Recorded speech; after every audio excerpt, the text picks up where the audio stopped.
ঠাকুর একটা কথাই বলছে, যদি শিক্ষা দিতে চাও শিক্ষক হয়েও না। আর এই আমি শিক্ষক এই ভাবটাই কাউকে শিখতে দেয় না। তারা কিন্তু একবারও ভাবেনি যে আমার বাবা মাকে ছেড়ে আমি চলে যাচ্ছি, এই বাবা মার কি অবস্থা হবে। তারা সেখান থেকে টাকা পাঠিয়ে দেওয়াটাই কর্তব্য বলে মনে করে। তারা মনে করে যে কতগুলো চাকর বাকর রেখে দিলেই আবার বাবা মার সেবা করা হবে, এবং তারা বলে আমি তো আমার বাবা মার প্রতি কর্তব্য পালন করছি।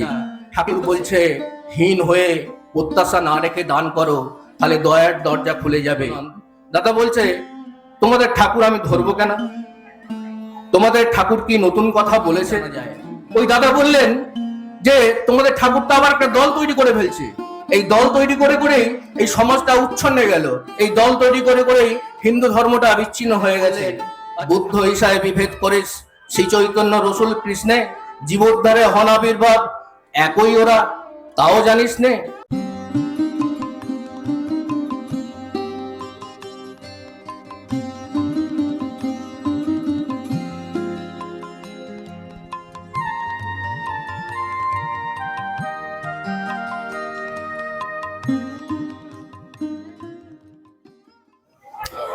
জয় গুরু, বন্দে পুরুষোত্তমম। আমার পরম দয়ালের চরণে আমার ভক্তিপূর্ণ শতকোটি প্রণাম। তো প্রথমত এই বিষয়ে ঢোকার আগে আমি কয়েকটা কথা বলতে চাই যে আমাদের পরম দয়াল তিনি তো বিশাল বিরাট অনাদি অনন্ত মহাসমুদ্র, আর সেই সমুদ্রেই আমরা একটা করে উৎক্ষেপ। তারা এই অনাদি অনন্ত ভাবধারার আমার এই স্বল্প দীক্ষা বয়সে, 2.5 বছর দীক্ষা বয়সে আমি একটা কণা সঠিকভাবে ভেতর থেকে উপলব্ধি করতে পেরেছি কিনা আমি জানি না। বিভিন্ন সৎসঙ্গে গিয়ে, অধিবেশন কেন্দ্রে গিয়ে গুরু ভাইদের আলোচনা আমি শুনে বা তাঁদের পরামর্শ মতো কিছু বই পড়ে তার সেই ভাবধারার একটু একটু করে জানার চেষ্টা করছি মাত্র। আর সেই জায়গায় দাঁড়িয়ে আজকে এই সাধারণ সভায় আমাকে বলতে বলা হয়েছে, সত্যি এই জায়গায় দাঁড়িয়ে ঠাকুরের কথা বলা আমার কাছে ধৃষ্টতা। বিশেষ করে যাদের কথা আমি ইউটিউবে শুনি এবং যাদের কথা শোনার জন্য বিভিন্ন সবাই ছুটে যায়, তাদের মতো মানুষ এখানে উপস্থিত রয়েছেন। তাই আমার মূল্যবান সময়, যে সময়ে আমি তাদের আলোচনাটা শুনলে আমি সমৃদ্ধ হব, সেই মূল্যবান সময়টা আমি নষ্ট করতে চাই না। আমি সংক্ষেপে আমার বোধের জায়গায় দাঁড়িয়ে এই বিষয়ের উপরে আমি আলোচনা করার চেষ্টা করছি। তো প্রথমত অসিতদা বললেন যে আমার একটা সামাজিক পরিচয় রয়েছে, যে আমি শোভারানী মেমোরিয়াল কলেজ জগৎবল্লভপুর, সেই কলেজের অঙ্ক বিভাগের শিক্ষক। তো শিক্ষক হিসাবে আমার কর্তব্য যে কলেজে ছেলে মেয়েদের শিক্ষাদান করা, আর সেই কর্তব্য পালন করার জন্য আমরা একটা নির্দিষ্ট প্ল্যান করি, নির্দিষ্ট সময়ে ক্লাসে যাওয়ার চেষ্টা করি এবং বিষয়টা ছেলে মেয়েদের মধ্যে আলোচনা করি, এবং ক্লাস শেষ হলে আমরা বেরিয়ে আসি। আর কিছু অফিসিয়াল কাজকর্ম থাকে আমাদের দায়িত্বের মধ্যে, সেই অফিসিয়াল দায়িত্বগুলো আমরা পালন করি। তাহলে আমার এই দায়িত্বটা, আমার এই কর্তব্যটা শুধু যদি আমি কর্তব্য জ্ঞান বলে মনে করি, তাহলে সেখানে আমি শিক্ষক এবং আমার সামনে যারা আছে আমার ছাত্রছাত্রী, এই ভাবটা তৈরি হয়। এবং আমাদের মধ্যে যে ছাত্রছাত্রী এবং শিক্ষকের মধ্যে যে সম্পর্ক, পিতা পুত্র বা পিতা পুত্রীর যে সম্পর্ক, সেই সম্পর্কের গভীরতা থাকে না। সেখানে আমার কোনো তাগিদ থাকে না যেটা আমি ক্লাসে পড়ালাম সেটা ছেলেটা বা মেয়েটা বুঝলো কিনা, বা সে যদি বুঝতে না পারে তার কোথায় সমস্যা বা কেন সমস্যা সেটাও বোঝার আমার কোনো তাগিদ থাকে না। বা ছেলেটার অন্য কোনো সমস্যা থাকতে পারে পড়াশোনার বাইরে, সেই সমস্যাটা আমার জানার কোনো তাগিদ থাকে না। ফলে আমার এই কর্তব্য পালনের মধ্যে কোনো প্রাণ থাকে না, একটা প্রাণহীন কর্তব্য, সেইখানে কোনো প্রেম থাকে না।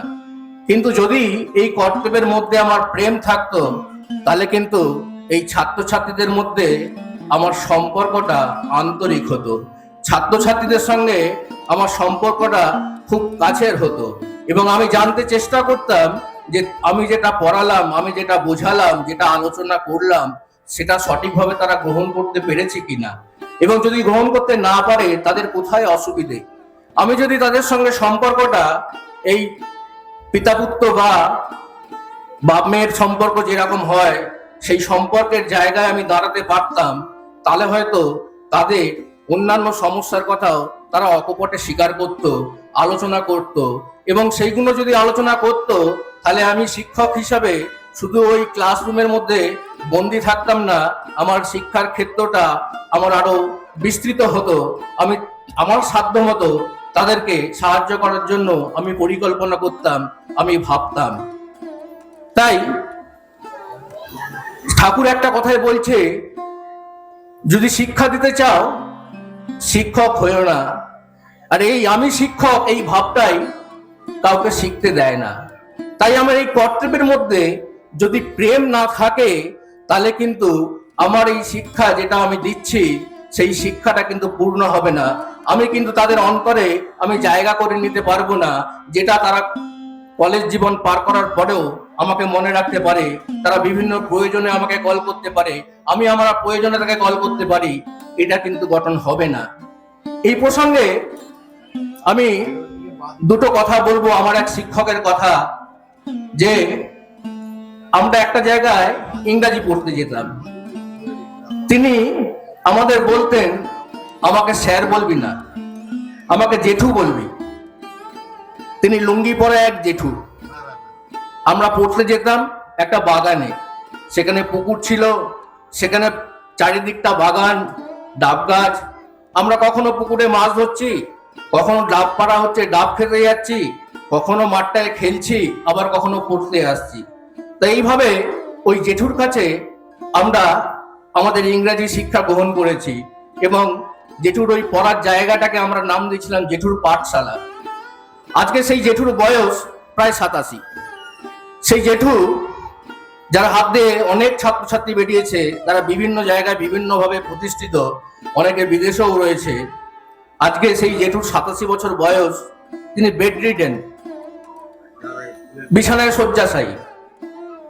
আমাদের সঙ্গে তার সম্পর্কের কিন্তু কোনো জায়গায় ছেদ ঘটেনি। এই অবস্থা দেখে আমরা কয়েকজন ছাত্র মিলে ঠিক করি যে জেঠুর পাশে থাকা দরকার।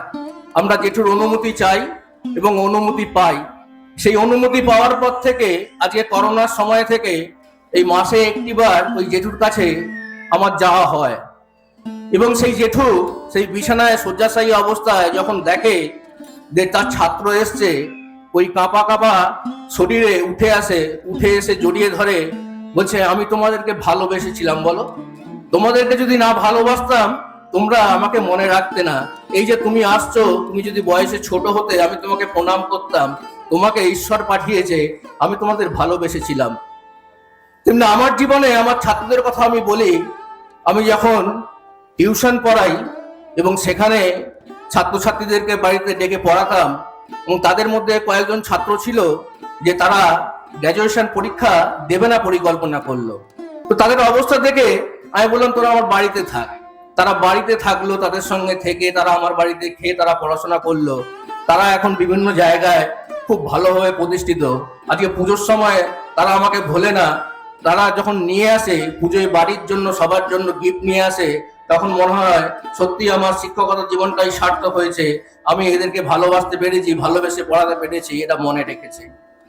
তাই কর্তব্য কিন্তু প্রেম না থাকলে সেই কর্তব্য প্রাণহীন হয়, সেই কর্তব্য মারা যায়।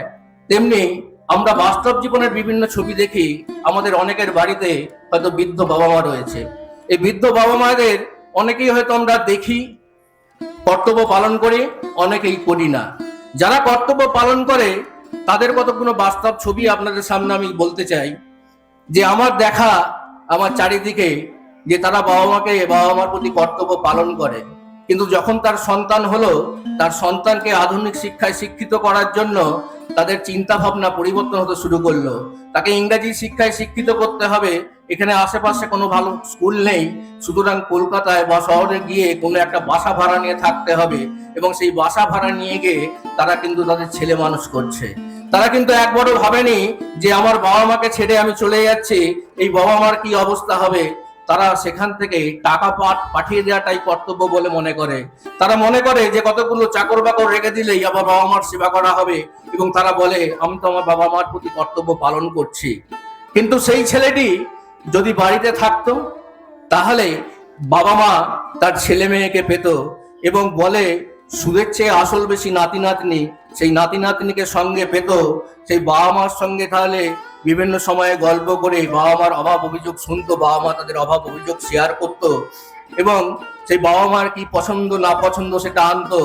সকালে উঠে বাবা মাকে প্রণাম করতো, বিভিন্ন জায়গায় যাওয়ার সময় বাবা মার পারমিশন নিয়ে যেত। তাহলে পরিবারটা কত সুন্দর হতো। ওই ছোট্ট ছেলেটা ছোটবেলা থেকে শিখতে পারতো যে আমার বাবা মা তার বাবা মার প্রতি কিরকম কর্তব্য পালন করছে, তার বাবা মা প্রতি তার কতটা ভালোবাসা। তাহলে বাচ্চাটার মধ্যে কিন্তু সেই শিক্ষাটা অটোমেটিক ঢুকতো, তাকে শেখাতে হতো না। এই ঠাকুরের পিতায় শ্রদ্ধা মায়ের টান তখন কিন্তু বাস্তব হয়ে উঠতো ওই ছেলেটার মধ্যে। আবার অনেকেই আমরা বাড়িতে থাকি, বাবা মাকে দেখি, কিন্তু বাবা মার সঙ্গে সারাদিনে দুটো গল্প করার সময় নেই। বাবা মার কি পছন্দ অপছন্দ সেটা শোনার আমার সময় নেই। যেন তাকে দুবেলা দুমুঠো খেতে দিতে পেরেই আমি তাদেরকে ধন্য করছি। কিন্তু এই আমরা যদি আমাদের ছেলে মেয়েদের আমরা যেরকম ভাবে মানুষ করি, তাদের প্রয়োজনটা তারা বলার আগেই আমরা বুঝতে পেরে যাই, এবং তাদের কখন খিদে লাগবে না লাগবে সেই কষ্টটা যেরকম আমরা ফিল করতে পারি, সেটা যদি আমরা আমাদের বাবা মার প্রতি পালন করতে পারতাম, আমার বাবার এটা পছন্দ, আমার মায়ের এটা পছন্দ, এটা আমি কিনে নিয়ে যাই, বাবা খুব পছন্দ হবে, আমার বাবা মা এটা খেতে ভালোবাসে, আমি এটাকে তাদের জন্য নিয়ে যাই, তারা কত খুশি হলো। বাবা মার সঙ্গে একটু বসে গল্প করলাম, সারাদিনের কথাবার্তা বললাম, বাবা মা শুনলো, বাবা মাও নিজের কথা শেয়ার করলো, তাহলে এই কর্তব্যটা কিন্তু একটা প্রাণবন্ত হয়ে উঠতো। তাহলে আমার ওই ছেলে মেয়েগুলো শিখতে পারতো, তাদেরকে আর ঠুসে ঠুসে শেখাতে হতো না। তাহলে কিন্তু ভবিষ্যতে আমাকে ওই রকম বাবা মা হতে পারবে না যাদেরকে ছেলে মেয়ে বেরিয়ে যাবে, ছেলে মেয়ে কিন্তু আমার প্রতি দায়বদ্ধ থাকবে। আবার অনেক সময় আমরা বিভিন্ন অনুষ্ঠানে আমরা কি করি, বস্ত্র বিতরণ করি, আমরা দান করি, দানটা একটা কর্তব্য বলে মনে করি, এবং দানটা করতে গিয়ে সেখানে কিন্তু অনেকের অনেক স্বার্থ লুকিয়ে থাকে, আবার অনেকের স্বার্থ থাকে না। কিন্তু ওই প্রকাশ্যে যখন দান করা হচ্ছে, যিনি দান গ্রহণ করছেন তিনি কিন্তু ছোট হচ্ছেন, আবার যে দান করছেন তার বিভিন্ন জায়গায় বিভিন্ন প্রশংসা হচ্ছে, সেই প্রশংসা শুনে কিন্তু তার মধ্যে একটা অহংকার জন্মাচ্ছে। কিন্তু আমি যদি এই বস্ত্র বিতরণটা করার সময় যদি লিস্টটা আমি হাতে পেতাম, এবং সব পরিবারে তার বাড়িতে যেতাম, তার কথা শুনতাম, তার দুঃখটাকে অনুভব করতাম, তাকে সান্ত্বনা দিতাম, তাকে সাহস দিতাম, তারপরে আমার যতটুকু সামর্থ্য সেটা যদি আমি দান করতাম, তাহলে সেই দানটা কিন্তু সিদ্ধ হতো ঠাকুরের কথায়, সেই দানটা কিন্তু সার্থক হতো। যাকে আমি দান করছি তাকেও ছোট হতে হতো না, এবং আমার কিন্তু হৃদয়টা তৃপ্তিতে ভরে যেত। তাহলে আমরা দান করতেও আমরা জানি না।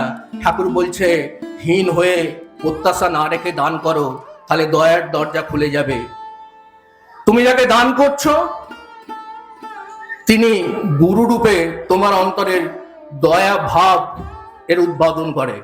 সুতরাং তার কাছে কৃতজ্ঞ থাকো যে তোমাকে দান করার জন্য সুযোগ করে দিচ্ছে। তেমনি আমরা যখন মন্তব্য করি, মন্তব্য আমরা কখন করব, জিনিসটা জানবো বুঝবো, তারপরে তো আমরা মন্তব্য করব। যদি না জেনে বুঝে আমরা মন্তব্য করি, তাহলে দেখা যায় অধিকাংশ ক্ষেত্রেই আমাদের মন্তব্যগুলো ঠিকঠাক হয় না। এই কদিন আগেই আমাদের অধিবেশন কেন্দ্র শিয়াগড়ে আমরা প্রার্থনা করছিলাম, এক দাদা এসেছিল। তো দাদার সঙ্গে কথাবার্তায় দাদা হঠাৎ করে প্রশ্ন করলো, দাদা দীক্ষিত নন। দাদা বলছে তোমাদের ঠাকুর আমি ধরবো কেন, তোমাদের ঠাকুর কি নতুন কথা বলেছে? তখন এই যে মন্তব্যটা করলো, তোমাদের ঠাকুর ধরবো কেন, তোমাদের ঠাকুর তো কোনো নতুন কথা বলেননি। তো তাকে আমরা এই কথাই বললাম যে দেখুন, এই জগৎ সংসার এক, তাই ঈশ্বর এক অদ্বিতীয়, বিধি এক, বিধাতা এক, তাহলে ঈশ্বর এক অদ্বিতীয় এবং তার বিধি ধর্ম এক অদ্বিতীয়, সেটা আলাদা নয়। তেমনি তার প্রেরিত পুরুষ যারা যুগে যুগে এসেছেন তারাও কিন্তু এক, তারা আলাদা নয়। তাই প্রেরিত পুরুষ, অবতার পুরুষ সকলেই এক। তাই ঠাকুর একটা জায়গায় বললেন, বুদ্ধ ঈশায় বিভেদ করিস, শ্রী চৈতন্য রসুল কৃষ্ণে জীবোদ্ধারে হন আবির্ভাব, একই ওরা তাও জানিস নে। প্রত্যেকটা অবতার পুরুষ আমরা যদি তার কথা পড়ি বা জানি, তারা কিন্তু ভবিষ্যতে আবার তাদের আসার কথা বলে গেছেন। সে শ্রীকৃষ্ণই বলুন, যীশুখ্রিস্টই বলুন এবং শ্রী চৈতন্য মহাপ্রভুই বলুন, রামকৃষ্ণ বলুন। শ্রী চৈতন্য মহাপ্রভু বললেন আমার 2 অবতার আছে। রামকৃষ্ণ কথামৃতে দেখবেন 2 জায়গায় বলছে আমাকে আর একবার আসতে হবে। আর ঠাকুর এলেন, ঠাকুর এসে বললেন যে কলির লয় অতি নিকটে, সত্যের সূচনা শুরু হয়ে গেছে, তোমাদের আমি সব দিয়ে গেলাম। তাহলে মহাপুরুষ, অবতার পুরুষ যাদেরকে বলি, প্রফেট যাদেরকে বলি, তারা কিন্তু তাদের পুনরায় আসার বার্তা দিয়ে যান। তারা যদি পুনরায় আসার বার্তা দিয়ে যান, তাহলে বর্তমানে যিনি এসেছেন তিনি কিন্তু পূর্বতনকে ধারণ করেই এসেছেন এবং পূর্বতনকে বর্তমানে উপযোগী করে পূরণ করতে এসেছেন।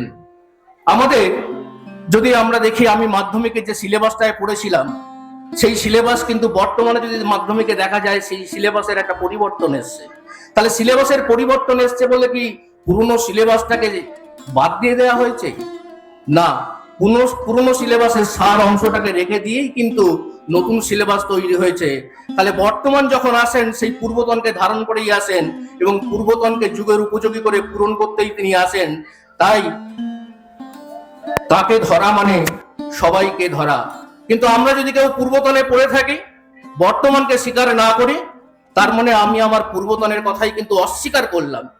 পূর্বতনের কথা আমি মানলাম না, আমার গুরুর কথা আমি মানলাম না, তিনি পুনরায় আসবেন বলেছিলেন।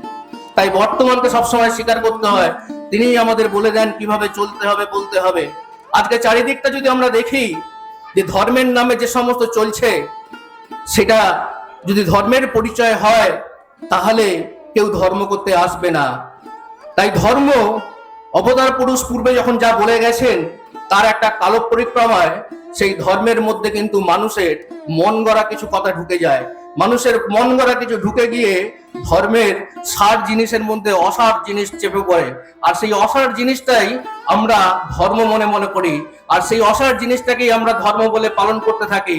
আর সেই অসার জিনিসটাকে ধর্ম বলে পালন করছে বলেই কিন্তু আমরা একে অপরের স্বার্থ হয়ে উঠছি না, আমরা পরস্পর স্বার্থপর হয়ে উঠছি। আমরা একে অপরের প্রতি প্রেম প্রীতি ভালোবাসা যেটা জাগ্রত হওয়ার কথা, সেই প্রেম প্রীতি ভালোবাসা জাগ্রত না হয়ে কিন্তু আমাদের মধ্যে হিংসা জাগ্রত হয়েছে। আমাদের সাম্প্রদায়িক সম্প্রীতি জাগার কথা, সেখানে সাম্প্রদায়িক সম্প্রীতি না জেগে সাম্প্রদায়িক দাঙ্গা শুরু হচ্ছে। তাহলে এই অবতার পুরুষ আসেন এই অসার জিনিসটাকে সরিয়ে দিয়ে সার জিনিসটাকে সময়ের উপযোগী করে বলার জন্য তিনি আসেন। তাই তাকে গ্রহণ করতে হয়। ঠাকুরের যদি আমরা আদর্শ দেখি, ঠাকুরের আদর্শ যে জায়গায় দাঁড়িয়েছে যে বাঁচো এবং বাঁচতে দাও, অস্তিত্বের রক্ষা করো এবং অস্তিত্বের বৈশিষ্ট্য অনুযায়ী পালন করো, পোষণ করো, পূরণ করো। তুমি যেরকম নিজের অস্তিত্ব বজায় রাখবে, নিজে যেরকম বৈশিষ্ট্য অনুযায়ী বেড়ে উঠবে, তোমার পারিপার্শ্বিক তাদের বৈশিষ্ট্য অনুযায়ী যেন তারা বেড়ে ওঠে, তাদের অস্তিত্ব যাতে কোনোভাবে ক্ষুণ্ণ না হয়, সেটাও তোমাদের দেখতে হবে। তোমাকে দেখতে হবে তোমার জাতির বৈশিষ্ট্যে তুমি বড় হয়ে উঠবে এবং তোমার জাতির অস্তিত্ব তুমি রক্ষা করবে। পাশাপাশি দেখতে হবে অন্য জাতি যেন তার অস্তিত্ব বজায় রাখতে পারে, অন্য জাতি যেন তার অস্তিত্ব বৈশিষ্ট্য অনুযায়ী বেড়ে উঠতে পারে, এটা তোমার কর্তব্য। তাই তাকে গ্রহণ করতে হবে। তিনি আমাদের দেখিয়ে দেন যে কি করতে হবে, বর্তমানে কিভাবে করতে হবে, সেটা তার কাছে এলেই জানা যায়। ওই দাদা বললেন যে তোমাদের ঠাকুরটা আবার একটা দল তৈরি করে ফেলছে। এই দল তৈরি করে করেই এই সমাজটা উচ্ছন্নে গেল, এই দল তৈরি করে করেই হিন্দু ধর্মটা বিচ্ছিন্ন হয়ে গেছে। আচ্ছা, ঠাকুর যদি দল তৈরি করতেন, ঠাকুর কি বলতেন ধর্মে সবাই বাঁচে বারে, সম্প্রদায়টা ধর্ম নারে, ধর্মে জানিস দীপ্ত হয়, ধর্মে জীবন দীপ্ত হয়, ধর্ম জানিস একই হয়। তাহলে ঠাকুর তো সেই বাঁচা বাড়ার বিজ্ঞানটা দিয়ে গেছেন, যে ধর্ম মানে আর কিছুই নয়, যে বাঁচা বাড়ার বিজ্ঞান, অর্থাৎ বাঁচা বাড়ার সঙ্গে যেগুলো জড়িয়ে আছে সেইখানে বিজ্ঞানসম্মত ভাবে যদি আমরা পালন করতে পারি, তাহলেই সেটা হচ্ছে ধর্ম। আর ধর্ম যদি বাঁচা বাড়ার বিজ্ঞান হয়, সেটা কখনো আলাদা হতে পারে না। আমরা তিনজন রয়েছি, একজন মুসলিম ভাই রয়েছে, একজন বুদ্ধিস্ট ভাই রয়েছে, একজন খ্রিস্টান ভাই রয়েছে, আর আমি রয়েছি। যদি দেখা যায় চারজনেরই এমন অবস্থা জল ছাড়া বাঁচবো না, তাহলে আমাদের প্রত্যেককেই জল খেতে হবে। কিন্তু সেই জলটা গ্রহণ করতে গিয়ে কেউ হয়তো আমরা গ্লাসে গ্রহণ করলাম, কেউ হয়তো বোতলে গ্রহণ করলাম, কেউ হয়তো কাপে গ্রহণ করলাম, কেউ হয়তো জাগে গ্রহণ করলাম, কিন্তু বাস্তবে আমরা বাঁচার জন্য যেটাকে গ্রহণ করলাম সেটা কিন্তু জল। তাই সেই জলটাকে কিন্তু আমরা বিভিন্ন আধারে গ্রহণ করলাম। তাই আমাদের বাঁচার জন্য আমরা যেটা গ্রহণ করব, যেটাকে পালন করব, সেটা কিন্তু একই, সেই ধর্ম একই, ধর্মের কোনো বিভেদ হয় না। কিন্তু ধর্মকে আমরা বিভিন্ন ভাবে বিভিন্ন মতে পালন করতে পারি। তাই ঠাকুর সেই জায়গায় দাঁড়িয়ে যখন এই কথাটাই বললেন যে বুদ্ধ হিসাবে বিভেদ করে শ্রী চৈতন্য রসুল কৃষ্ণে জীবোদ্ধারে হন আবির্ভাব একই ওরা, তাও জানিস নে, তাহলে ঠাকুর কি দল তৈরি করতে এলেন? ঠাকুর যদি দল তৈরি করতে আসতেন তাহলে তো এই ভাবধারাটা দিতেন না। তিনি শুধু এই কথা বলেই ক্ষান্ত হননি, তিনি কিন্তু প্রার্থনার মধ্যে আমাদের ঢুকিয়ে দিলেন, রাম কৃষ্ণ বুদ্ধ যিশু মোহাম্মদ রূপায়িতম চৈতন্য রাম কৃষ্ণানুকূলং পূর্বতনী পুরাণম শাশ্বতং বর্তমানম। তিনি বললেন তথাগতস্তু দার্তিকা অভেদা। তিনি বিভিন্ন জায়গায় এটা ঢুকিয়ে দিলেন যে এনারা অভেদ। তাই আজকে আমরা সৎসঙ্গী যখন আমরা কৃষ্ণ মূর্তির সামনে দাঁড়াই, তখন কিন্তু আমরা মনে করি যে আমরা আমাদের ঠাকুরকেই দেখছি। যখন আমরা রামকৃষ্ণের সামনে দাঁড়াই, তখন কিন্তু আমরা জানি আমরা আমাদের ঠাকুরকেই দেখছি। তাই আমরা কিন্তু সেই বিভেদ করি না। আমরা কিন্তু এই অবতার পুরুষ এক অদ্বিতীয় এই ভাবধারাতে যাই। ঠাকুর যদি দল গঠন করতেন তাহলে ঠাকুরের সময় অনেক মুসলিম গুরু ভাই ছিল, বর্তমানে অনেক মুসলিম গুরু ভাই রয়েছে। হালিমুর রহমানের মতো মুসলিম গুরু ভাই যখন তার ধর্ম ত্যাগ করতে চেয়েছিল, ঠাকুর তাকে একটাই কথা বলেছিল, ওরে ধর্ম কি ত্যাগ করবি? তোর বৈশিষ্ট্যের উপরে তুই দাঁড়িয়ে আছিস, তুই কি এক জন্মে এই জীবন পেয়েছিস? তোর বংশের ধারার মধ্যে দিয়ে তুই বৈশিষ্ট্য পেয়েছিস, তাই তোর শেকড়কে তুই অস্বীকার করতে পারিস না। তোর শেকড়ের উপরে দাঁড়িয়ে তোকে ধর্ম করতে হবে। তাই প্রকৃত রূপে তুই যদি মুসলিম হয়ে উঠতে পারিস, আমি তোকে সেই চেষ্টাই করব। তাই সেন্সার হাউজারম্যান তাদেরকেও তিনি খ্রিস্টান থেকে তিনি কিন্তু ধর্মান্তকরণ করতে পারতেন, তাদেরকে করেননি। তারা যাতে প্রকৃত খ্রিস্টান হয়ে উঠতে পারেন তাই চেষ্টা করেছেন। তাই অবতার পুরুষ কখনো তারা কোনো দলের হতে পারে না, কোনো সম্প্রদায়ের হতে পারে না, তাদের বলা কথা কখনো সম্প্রদায়ের হতে পারে না। কিন্তু আমরা মূর্খ মানুষ তাদেরকে একটা সম্প্রদায়ের অন্তর্ভুক্ত করেছি, যে সম্প্রদায় জন্মেছে বলে আমরা সাম্প্রদায়িক হয়েছি, আমরা ঈশ্বরকে আলাদা করেছি এবং তাদের কথাগুলোকে আমরা সেই সম্প্রদায়ের অন্তর্ভুক্ত করে আমরা ধর্মকে আলাদা করেছি। তাহলে এটা কিন্তু আমাদের মানুষের মূর্খামি।